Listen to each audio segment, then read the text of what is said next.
Hello and good morning. So you may spot that I am wearing rather a bright lipstick today, even though I am, as always, and as all of you, working from home. And the reason behind that is the reason for today's video. I wanted to discuss colour and the impact that it can have on our lives and our moods, as well as our brands. So if you have followed my page for a while, you will probably know that I am very passionate about colour and, more importantly, using colour to stand out from your competitors and to make your brand really visible in the marketplace. That's what I especially love about colour. But it's a really powerful tool, and it's something that I find myself drawn to very instinctively in this time where we are amongst very strange circumstances and quite depressing news. So first of all, some facts about colour. Up to 85% of someone's first impression of a brand is made up from just the colour.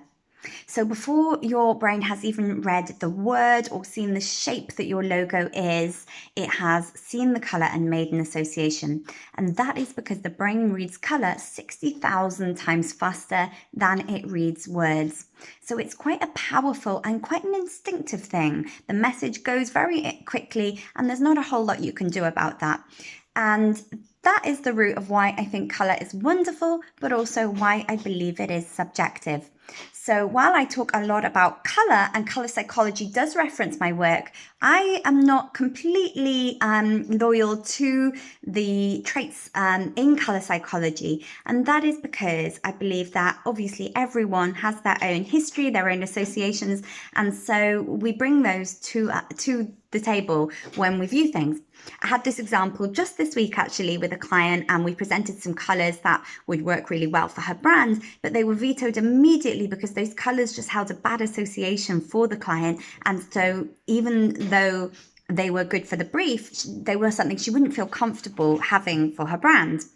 So this happens time and time again. And another big red flag for me in following colour psychology too pedantically is the fact that it's also cultural. So obviously here, red is often, and in colour psychology, associated with danger or instinct, life or death, urgency, sex, desire, but also with, sales, seasonal sales, definitely urgency in their messaging, high energy, high urgency colour. However, in China, while it also retains that energy about it and that power, it is seen as really lucky and fortuitous, and it doesn't have those negative connotations that it does for some Western countries. So I say that just to demonstrate that there is no one right or wrong association with a colour.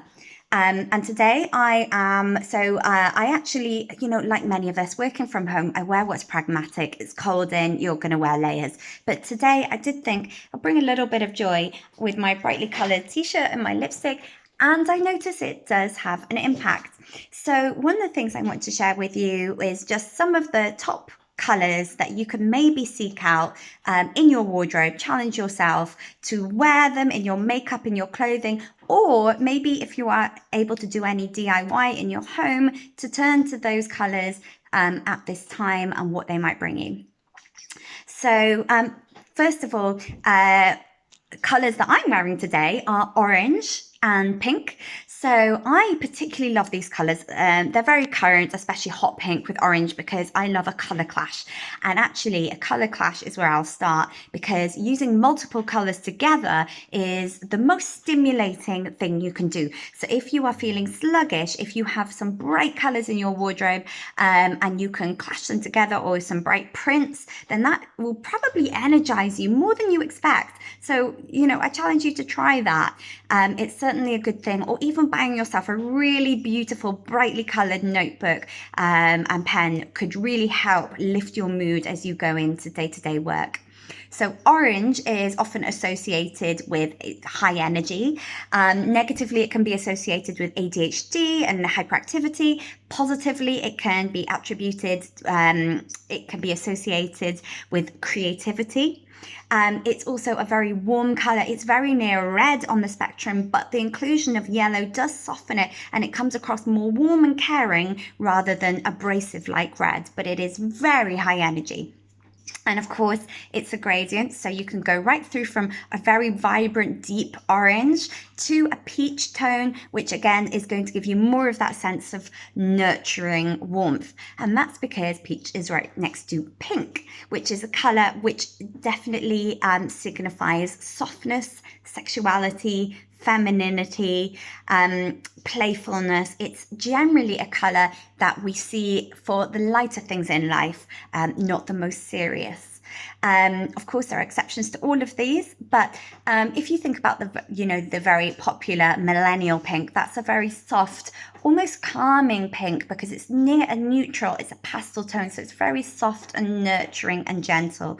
Whereas if you go for a hot pink, like I have on my top here against the aqua and yellow, that's very vibrant. It's very commanding. So actually, if you were to wear a fuchsia lip, you'll actually probably feel quite in control, quite powerful. It's definitely something I like to do, is wear a bright fuchsia lip for that reason. So then to blues. So blues are traditionally a color which that are very calming, trustworthy, and associated with intelligence. It's why so many tech companies have flocked to using blue. So I use blue in my own brand, and the blue I use is quite a calming tone because it has, it's quite dark and it has more purple tone in it. So it is a bit more calming, but that said, it's highly saturated, very rich, and so it's quite an electric blue. So it does energize despite being on the calming end of the palette. If you were to go for more of a sea blue or more of a natural looking blue that's calmed down, a pale blue, a duck egg, a teal, a navy, those are certainly going to seem more calming. Although as you head towards the darker tones of navy and black, you may be seeing that it feels a bit more uniform. It will feel very smart, very professional and trustworthy, but you're not going to see that lightness of mood that you might get if you tap into the energy of some of those, inverted commas, more frivolous colors that are light and bright.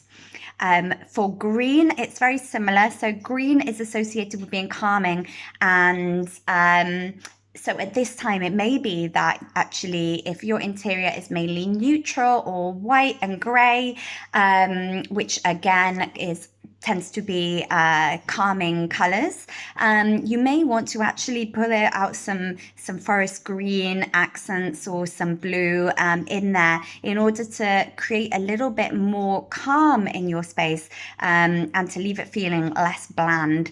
Not that grey is bland, it's one of my favourite colours actually. But at this time, that extra dose of colour was probably going to be worthwhile and lift your spirits. And so to purple, which is a colour that has culturally been associated with being regal and luxury a lot of the time. Brands like Cadbury have used the association so that we see it with a treat. We associate it with treats, and it does still hold that sense of it being a bit more special, but because it combines the pink tone that is quite feminine with a darker, more powerful tone, it also is quite creative and quite feminine. And last but by no means least, I'm not going to cover black and white in this, just the other colours for today. So yellow is a real hero for an instant cheer up. The colour of the sun, buttercups, sunflowers. It's a colour that brings instant joy. And even if you dislike that colour, which I perfectly understand many people do, you can head more towards a sort of mustard or a light orange, or even towards more of a lime green and still get that benefit of that, the lightness of that tone. So I hope you found this interesting, slightly different from my usual business advice, but I thought at this time it's very important that we look after ourselves as well as the brands that we are forging and creating, the businesses and the successes that we are building. And so I hope that you found this interesting. I have my color chart here with me the whole time and I didn't even refer to it, but here you are, just so you can see. There's, even if you feel like you don't like a certain color, remember there are hundreds and thousands of different shades. Sorry, my chart has split. So you may find some shades that you like even if you thought you didn't like a color.